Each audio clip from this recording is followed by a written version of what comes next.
నేను ఎప్పుడు ఏం చెప్తానంటే అందరికీ సత్సంగ్ అంటే ఏంటి? సిమిలర్ అంటే మంచి మంచి వాళ్ళ మంచి మధ్యలో ఉంటే మీకు మంచి జరుగుతుంది. మీరు ఎంత గొప్పోళ్ళు అయినప్పటికీ మున్సిపల్ లారీ వెనకాల వెళ్తే మీకు చెడు వాసనే వస్తుంది. మీకు ఎంత చెమట వేసినా కూడా ఒక చక్కగా సెంటు షాప్లోకి వెళ్తే మీకు మంచి స్మెల్లే వస్తుంది. అవును. మంచి వాళ్ళ మధ్యలో ఉండండి ఎప్పుడు.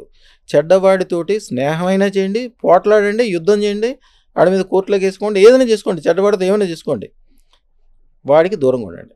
మంచివాడితోటి ఎప్పుడూ అనుకూలంగా ఉండండి. వాడితో పోట్లాడినా మంచిదే, స్నేహం చేసినా మంచిదే, తిన్నా మంచిదే, ఏదైనా వాడి వల్ల ఏదో రోజున మీకు మంచి జరుగుతుంది. అవును. చెడ్డవాడి నుంచి మాత్రం దూరంగా ఉండాలి. 100% దూరంగా ఉండాల్సిందే. కాబట్టి మన జీవిత పరిస్థితులు ఏ విధంగా అయితే మారుతాయో అదృష్టరత్నంతో, దానిలో బహుశా ఇది కూడా ఒక భాగం అయి ఉంటుంది అనుకోవచ్చా? గ్యారంటీగా మీకు అదృష్టరత్నం పెట్టుకోవడానికి అమ్మవారు కనుక ఆ టయానికి మీకు అనుకూలం లేకపోతే మీరు ఇంటి పక్కన ఉంటే కూడా పెట్టుకోలేరు. ఖండాంతరాల నుంచి వస్తారు. రష్యా వాళ్ళకి ఏం సంబంధం మేడం? రష్యా వాళ్ళు ఎంతమంది వస్తారు నా కస్టమర్స్? కెనడా నుంచి, అమెరికా నుంచి.